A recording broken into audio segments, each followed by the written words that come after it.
Welcome back to Crypto Comics. As promised, we are going to go through the Purgatori Prelude from Chaos Comics. This was created and written by Brian Pulido, the man behind Lady Death and Evil Arnie, as we discussed yesterday. Illustrated by the multi-talented Jim Ballant. And colored by Jason Jensen. Though civilization has come to modern-day Africa, there are corners tucked away, unknown by man. Deep inside the uncharted jungles of Tanzania is where the vampire queen, Kabbalah, and her coven reside, free to pursue their ravenous bloodlust. Can it be, after all these centuries, the blasphemer has returned? The possibility of vengeance. I dismissed it long ago, but came so close. I must gather the coven of ancients. She must pay for her sins. Jade, Jade, our maker, Purgatori, she's returned. Shanghai, China. I know China very well. Domain of the vampire sorceress, Jade. Jade, I hear you, Kabbalah. I too sense her. Purgatori, listen and listen well. Your return is a mystery. We believed you dead, but it matters not. Though I've made use of my unearthly curse, my entire clan paid the ultimate price. Sorrow always hangs heavy in my heart. I've had close to 4,000 years to ready for this moment. With a thought, I can slit a victim's throat. I'm at the peak of my power, my skills. San Francisco, present day. Can you say the same? Ah, get out. A vial of silence will lock her out of my mind. My ancient enemies, they've survived. I've denied them victory before, but now, depleted, can I do so again? A vampire goddess, fallen from grace, hunts desperately for the one thing that restores her. There, below, just what I need. The Bordello of Blood is a thriving operation. Founded in the mid-1800s, its vampire hostesses pick and choose among the city's underworld for their victims. It's a strategy that's allowed them virtually free reign. No one bothers with a criminal's absence for long. Ah, sisters, his blood, so sweet. It's ecstasy. The aroma, bliss. You know, I have a similar theme in the comic book called Megawatt versus the Vampires of the Sun. But rather than going after citizens of the underworld, lowly criminals, my vampires are tracking down undocumented immigrant girls and snatching them off the streets.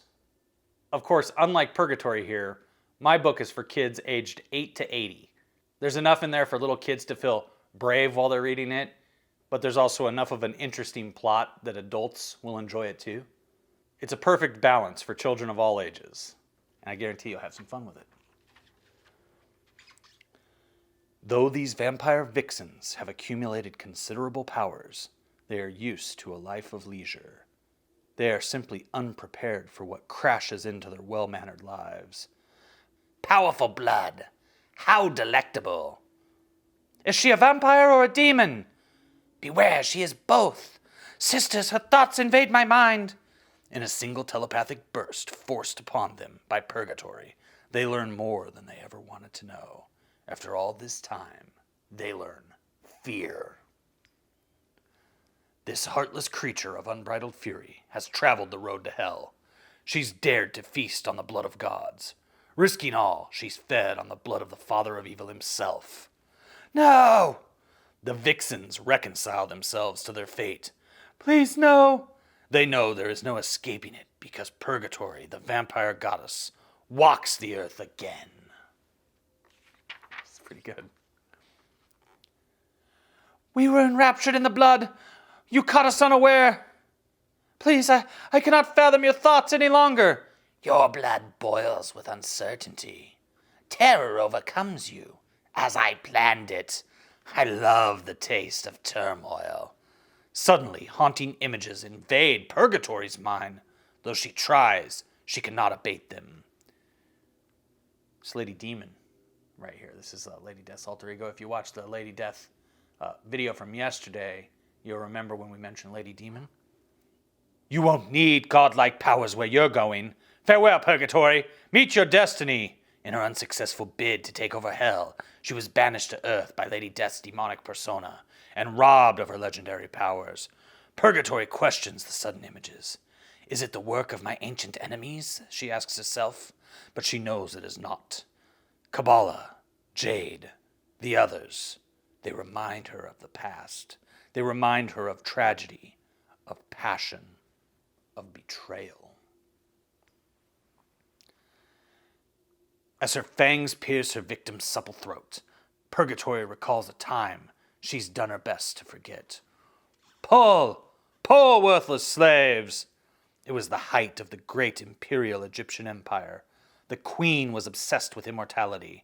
She forced her slaves to build a burial tomb that was greater than any that had come before. Among the slaves was Purgatory, then known as Saqqara. Day after day, she ground corn with no reprieve. Faster, slave! You hear me? Faster! But nothing would satisfy the queen and her cruel taskmasters. Death from exhaustion was commonplace. Discontent grew among the slaves as they whip her sexy body.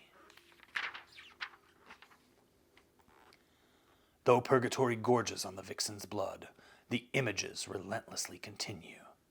But the events that follow are too painful for Purgatory to endure again. She represses the details. She was rescued from a life of slavery. She found love. She knew opulence few could imagine. She was married. She was content. She was betrayed. She has a fire in her eyes that could burn all of Egypt. Good. And her blood, it's tainted with the bloodline of the fallen angels. She demanded vengeance. The Celtic wanderer was a myth among the slaves, but Saqqara discovered he was all too real. Their meeting unlocked the darkness within her and laid the groundwork for the fall of an empire. When the Celt bestowed upon her the dark gift, she became a vampire like no other. Purgatory recalls the most torturous image of all, as the last of the vixen's crimson blood flows inside her. It is the event that links her with the Coven of Ancients. It links them all in blood and blasphemy. You betrayed me! Jade! Kabbalah! Behind me at once! Saqqara? Destroy the demon! Royalty from countries far and wide came to see the queen's and general's wedding ceremony. The unification of the Egyptian empire was at hand. But it was a marriage of convenience. The slaves were in an uproar. The queen needed the general to quell her subjects as she built her towering monument to her own immortality. Saqqara, now Purgatory, invaded and went on a mad rampage, and in essence, created the Coven of Ancients that now seeks her death. She was blinded by passion, clinging to the last vestiges of a life that was never meant to be. She wanted her lover back, her wife, the queen.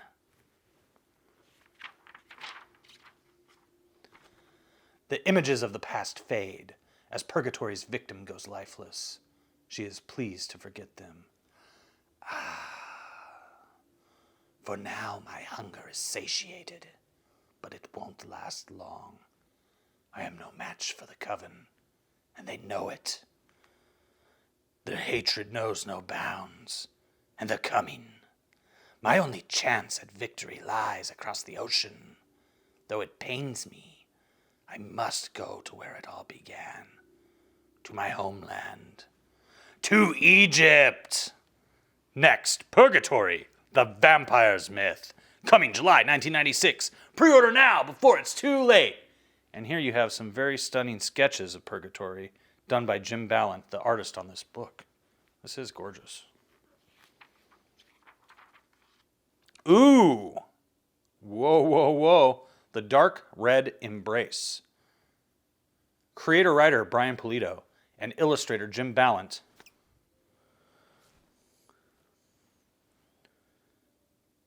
See how I caught that fly? That's how you do it. Just like Miyagi taught me. Creator-writer Brian Pulido and illustrator Jim Ballant are the unholy duo of creators who have taken the dark challenge of introducing the Purgatory, vampires myth, into the worlds of chaos. We caught up with them to find out what's on their minds. What can we expect from Purgatory, the vampires myth? Brian responds, the first thing you can expect is amazing artwork. Jim and Jason are doing their finest work to date. No lie. The stuff is amazing. You can expect to see the passion and commitment that we all have to telling this story, translated on the page. We're all excited and enjoying the hell out of doing this. Spilling blood on the page is like a breath of fresh air to us. Readers can expect a sensuous tale of an ancient tragedy. Love is intoxicating. Once you experience it, you would do almost anything to keep it. What's your background? What led you to comics? Jim says, I started drawing at an early age. Dinosaurs, superheroes, monsters. But what really sat me down and made me draw comics was the day that my mother threw out all of my Bernie Wrights and Swamp Things. I didn't have any money to buy new comics, so I decided to create my own. So there I sat for hours and hours in my room, drawing away, creating new characters and new adventures. It wasn't until late in my last year of high school that I realized, hey, I want to be a comic book artist. So I checked out a few colleges and art schools and decided to enroll into the Joe Kubert School of Art. And after 3 years of schooling, this one-time gravedigger was on his way to becoming a comic book artist. It chokes me up just thinking about it. Brian replies, I graduated from NYU Film School. I got into comics because I was turned off by the motion picture business. For me, it was very restrictive creatively. Almost subconsciously, I planted the seed of escape by writing Evil Ernie. And when it took off, I was free. Corny, but true. You guys seem to prefer dark subject matter. Is there any defining event that led you down the path of darkness? Jim says, I was born on the path of darkness. Okay, Bane. It's home to me. All of the shadowy corners have been my playground. As a young boy, the ghost of my grandfather appeared at the foot of my bed and spoke with me. I have friends who are witches and vampires. I've worked in a cemetery as a gravedigger. I've buried 32 people. I've seen decomposing corpses, skeletons, and I even know people who won the lottery. Well, okay, I really don't know anyone who has won the lottery. That would be too spooky. So yes, the dark path is a big part of me. It's been a faithful companion. Brian says, I was always attracted to dark subject matter. Always. My earliest recollections were watching The Hideous Sun Demon. My mother was a great fan of horror movies, and I watched them with her constantly. I've looked back into my past to see if there was any one event that turned me to the dark side, besides seeing Night of the Living Dead on its opening weekend at the age of 7. But there isn't. I just always dug the stuff. What is your first published work? Brian says, mine was Evil Ernie #1 from Eternity Comics. It was published in December of 91. Whoa, the Evil One's 5-year anniversary is coming up. Oh boy, long time ago. Jim says, my first published work was a 4-page backup story for Sergeant Rock, which I wrote, penciled, inked, and colored. The issue number was 393, and it was entitled The Ninja. I was paid $25 a page. And it goes on from there. You'll have to pick up this comic. I would have a feeling you could probably find this online if you were looking for it. Ooh, just more great art. More great art, right? That's the legacy of Brian Pulido, is a talented writer who knows it's incredibly important to track down an equally talented artist to bring his creations to life on the page. Look at that butt. Dang. Feeling it. I wish I was feeling it. Ooh, Chaos Comics. So there we go. Purgatory, the Prelude. A visually stunning comic, and this is really well written, you know. Being predominantly narration, it was good. The narrative was not forced. The narrative was completely necessary in the story. Usually, I am not a big fan of heavy narration. But with this, it works because it's a narrator telling us a story from the past. And so it's similar to if you watch a film noir movie.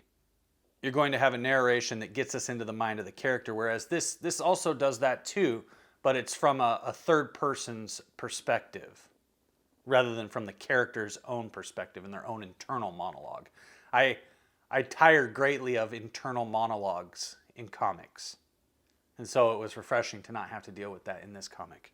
I personally find those internal monologues to be forced. A lot of the time they're unnecessary. I feel like I'm dumber for reading them sometimes if they're really bad. But Brian Pulido, like I said, a master writer right here. And this is very controversial for the 90s, my goodness. But also equally as sexy. So, if you liked it, give it a thumbs up. If you haven't subscribed yet, please do. Don't be afraid to hit that ding dong for notifications. And I will be back with another totally awesome comic book tomorrow, right here on Crypto Comics.